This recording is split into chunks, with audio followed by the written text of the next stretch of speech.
Assalamualaikum warahmatullahi wabarakatuh. Kami dari kelompok 1 Bahasa Sanskerta akan mempresentasikan hasil diskusi kami dengan materi yang berjudul Medicine. Adapun anggota kelompok kami yaitu Ikhtiar Azmi Larasati, Muhammad Rizky Agung Pangestu, kemudian saya sendiri Saidah Harma Putri, dan yang terakhir Wisnu Widarsono.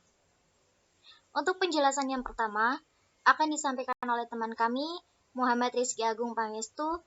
Kepadanya saya persilakan. Assalamualaikum warahmatullahi wabarakatuh.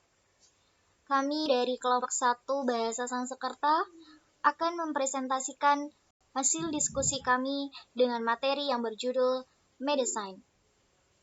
Adapun anggota kelompok kami yaitu Ikhtiar Azmi Larasati, Muhammad Rizky. Banyak komunitas di Indonesia yang masih melaksanakan sistem pengobatan yang berkaitan dengan religi, sihir, dan ilmu hitam.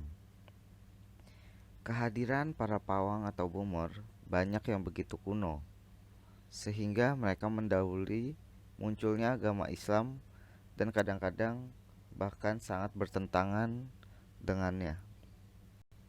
Tidak heran jika banyak kata dari bahasa Sanskerta yang dipertahankan dalam kosakata mereka. Banyak komunitas di Indonesia yang masih melaksanakan sistem pengobatan yang berkaitan dengan religi, sihir, dan ilmu hitam. Kehadiran para pawang atau bumur banyak yang begitu kuno, sehingga mereka mendahului munculnya. Contohnya adalah sebagai berikut. Bahu yang berarti pundak dan kepala bahu yang berarti titik atau sudut bahu. Dalam bahasa Sanskerta, bahu berarti tangan. Kemudian kata nadi yang berarti ekspansi dan kontraksi arteri di tubuh. Dalam bahasa Sanskerta, nadi berarti tabung, organ berbentuk tabung, vena atau arteri tubuh. Sendi berarti sendi, otot, tendon. Dalam bahasa Sanskerta, sandi berarti sendi atau artikulasi tubuh. Contohnya adalah sebagai berikut. Contoh lainnya lagi adalah kepala yang berarti kepala, kepala paha yang berarti selangkangan. Dalam bahasa Sanskerta, kapala berarti tengkorak, tulang tengkorak. Bulu roma berarti rambut tubuh, liang roma berarti pori-pori pada kulit. Dalam bahasa Sanskerta, roma berarti rambut di tubuh. Biji-biji berarti testis, biji mata berarti bola mata, bijo berarti bulir dan biji. Dalam bahasa Sanskerta, bija benih, biji, semen.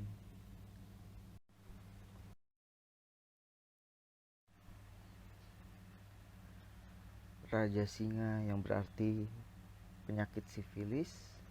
Dalam bahasa Sanskerta, raja singa berarti penyakit orang yang dianggap diterkam oleh raksasa, dikenal sebagai buto. Buto dalam bahasa Sanskerta berarti setan atau raksasa.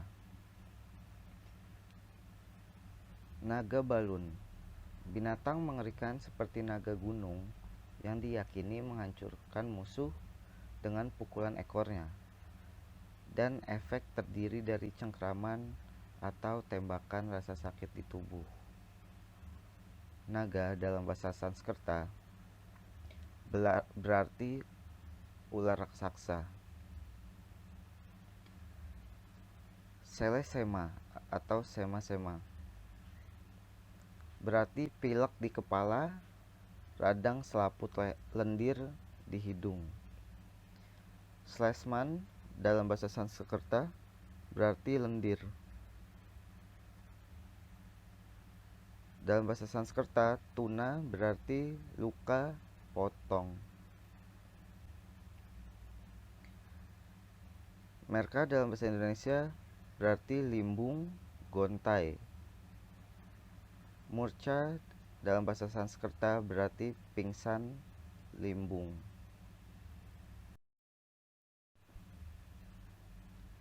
Dalam bahasa Sanskerta, samsara berarti siklus kelahiran kembali dengan penuh derita. Dalam bahasa Indonesia, sengsara, sakit atau kesengsaraan. Siksa sengsara dan azab sengsara berarti segala macam kesengsaraan atau kekesalan. Seksa berarti sakit, perlakuan buruk. Siksa dalam bahasa Sanskerta berarti hukuman. Azab berarti siksaan. Siksa sengsara berarti kesengsaraan. Ada pula kata cerna yang berarti penyerapan makanan, pencernaan. Dalam bahasa Sanskerta yaitu jirna yang berarti pencernaan. Ada pula gula derawa yang berarti sirup. Dalam bahasa Sanskerta yaitu drava atau berarti fluiditas atau cairan rebusan. Ada pula kayu cendana yang berarti kayu dari pohon cendana. Terima kasih untuk Rizky atas penjelasannya. Untuk penjelasan selanjutnya yaitu akan disampaikan oleh saya sendiri, yaitu mengenai kata-kata Sanskerta lainnya yang masih digunakan untuk menunjukkan obat-obatan dan zat lain yang digunakan sebagai obat. Dan ada pula yang sangat dihargai sebagai obat, terutama di kalangan umat Hindu yang tinggal di Semenanjung Malaya. Meskipun Melayu sendiri meresepkannya in rice growl untuk tahap panas demam malaria. Sebagai contoh berikut ini. Terima kasih untuk Rizky atas penjelasannya. Untuk penjelasan selanjutnya yaitu akan disampaikan oleh saya sendiri, yaitu mengenai kata-kata Sanskerta lainnya yang masih digunakan untuk menunjukkan obat-obatan dan zat lain yang digunakan sebagai obat. Dan ada pula yang sangat dihargai sebagai obat, terutama di kalangan umat Hindu yang tinggal yaitu candana. Candana dalam bahasa Sanskerta berarti pohon sandal. Di Melayu, candana ini digunakan untuk obat panas demam malaria. Selanjutnya contoh yang kedua yaitu nila. Dalam bahasa Sanskerta berarti indigo dye. Dan di Melayu juga digunakan sebagai salah satu bahan obat sakit gigi. Selanjutnya contoh yang ketiga yaitu petala bumi. Petala bumi dalam bahasa Sanskerta juga terbagi dua yaitu patala yang berarti satu dari 7 bagian bumi, bagian bawah bumi dan tempat tinggal setan atau ular dan lain-lain. Kemudian bumi berarti bumi. Petala bumi yaitu tanaman yang digunakan setelah melahirkan atau dalam membuat obat sakit kepala. Ini digunakan di daerah Bentong atau Pahang. Kemudian yang selanjutnya contoh yang keempat yaitu semak naga buana. Semak naga buana ini dalam bahasa Sanskerta yaitu terbagi menjadi dua, naga dan bufana. Naga berarti ular dan bufana berarti bumi. Kemudian semak naga buana ini sebagian besar digunakan untuk membuat unggas. Selanjutnya contoh yang kelima yaitu pelihara dalam bahasa Sanskerta yaitu parigraha.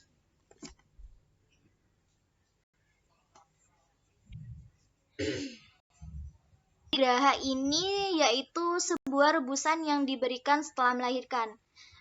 Kemudian contoh yang keenam yaitu ramuan rasa atau raksa. Dalam bahasa Sanskerta yaitu rasa berarti ramuan. Dan ini digunakan sebagai obat yaitu dengan cara digosokkan di belakang lutut untuk kaki gajah. Praktisi Melayu tidak hanya menggunakan bahasa Sanskerta sebagai istilah atau nama obat saja, tetapi juga untuk berbagai pertunjukan upacara keagamaan dengan maksud menyembuhkan orang sakit. Dengan demikian, Bomor melakukan pertunjukan desa yang dikenal sebagai permainan atau dalam bahasa Melayu yaitu bermain, dan peteri. Dalam bahasa Melayu itu putri. Kemudian bahasa Sanskertanya yaitu diambil dari bahasa Sanskerta yaitu putri yang berarti anak perempuan. Untuk tujuan menyembuhkan atau dengan tujuan mereda epidemi. Itulah ya pertunjukan desa yang dikenal sebagai permainan peteri dengan tujuan menyembuhkan atau dengan tujuan mereda epidemi. Praktisi Melayu tidak hanya menggunakan bahasa Sanskerta sebagai istilah atau nama obat saja, tetapi juga untuk berbagai pertunjukan. Bahasa Sanskerta juga digunakan dalam penggunaan nama-nama tokoh, yaitu adapun contohnya yaitu Ranjuna. Dalam bahasa Sanskerta, nama asli dari Ranjuna ini yaitu Arjuna yang berarti putih, cerah, atau dari seorang putra Pandu. Kemudian yang kedua yaitu Betoro Kolo. Dalam bahasa Sanskerta yaitu Batoro yang berarti dewa dan Kolo yang berarti hitam. Apabila digabungkan menjadi dewa hitam. Kemudian yang ketiga yaitu Sri Maharaja. Atau dalam bahasa Sanskerta yaitu Sri berarti keindahan dan Maharaja berarti raja penguasa. Jadi yang dimaksud dengan Sri Maharaja yaitu raja yang menguasai keindahan. Kemudian dewa yang dalam bahasa Sanskerta yaitu Deva. Kemudian pengawa dalam bahasa Sanskerta yaitu Pungava atau yang berarti pahlawan, yaitu roh kontrol atau roh baik yang dipanggil Bomor untuk membantunya dalam mengusir roh jahat dari tubuh orang yang sakit. Kemudian yang terakhir yaitu Bima, diambil pula dari bahasa Sanskerta yaitu berarti putra kedua Pandu.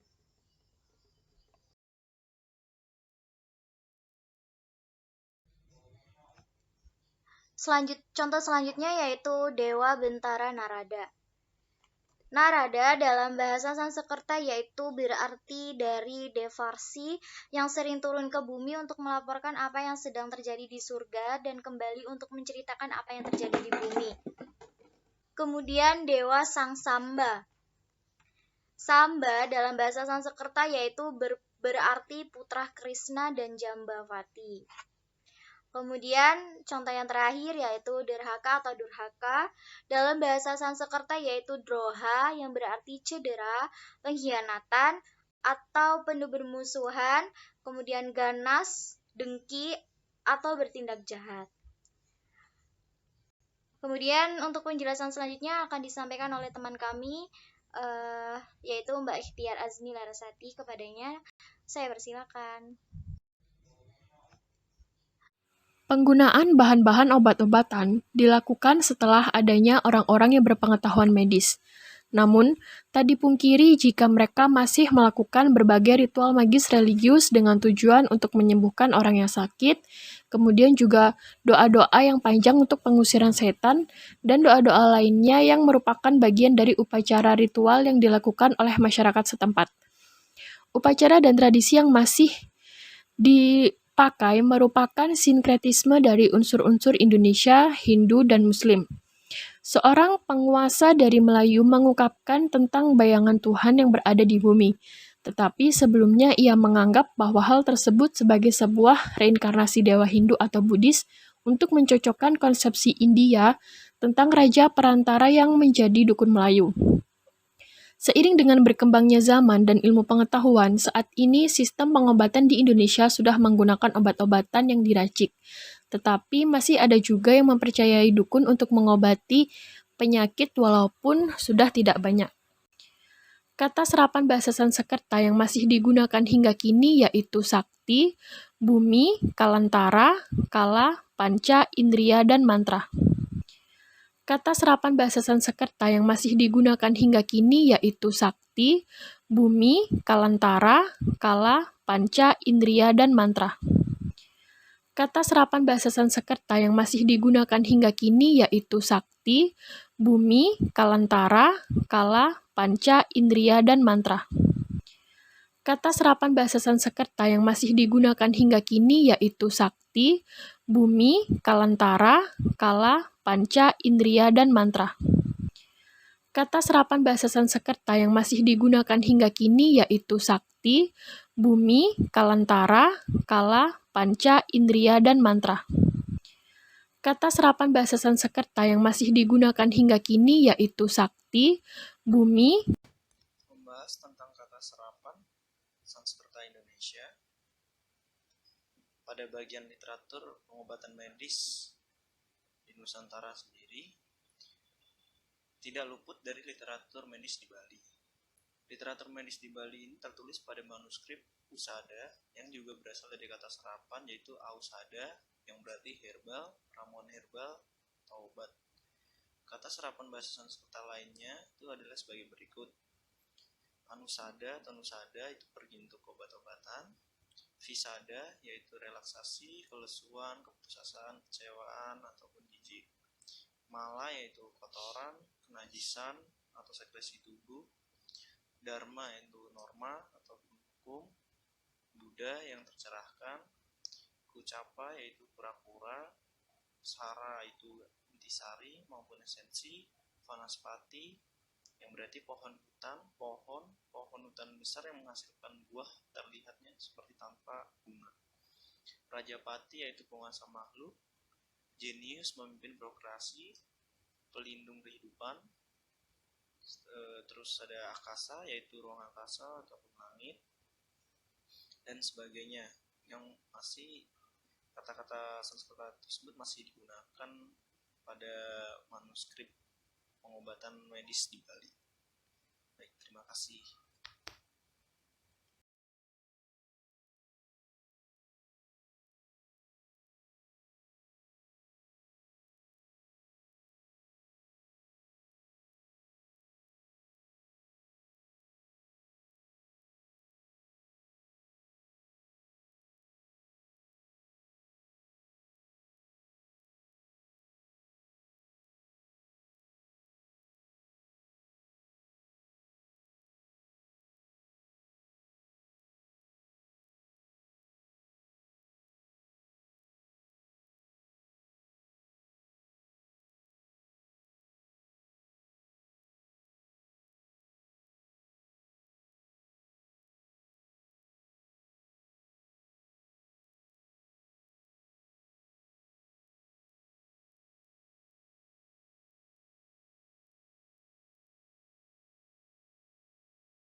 Baik, terima kasih atas perhatiannya. Berikut adalah daftar pustaka yang telah kami gunakan. Apabila terdapat kesalahan dalam penyampaian dan kekurangan, mohon dimaafkan. Dan kami mohon maaf yang sebesar-besarnya. Terima kasih. Wassalamualaikum warahmatullahi wabarakatuh. Baik, terima kasih atas perhatiannya. Berikut adalah daftar pustaka yang telah kami gunakan. Apabila terdapat kesalahan dalam penyampaian dan kekurangan, mohon dimaafkan. Dan kami mohon maaf yang sebesar-besarnya. Terima kasih. Wassalamualaikum warahmatullahi wabarakatuh. Baik, terima kasih atas perhatiannya. Berikut adalah daftar pustaka yang telah kami gunakan. Apabila terdapat kesalahan dalam penyampaian dan kekurangan, mohon dimaafkan. Dan kami mohon maaf yang sebesar-besarnya.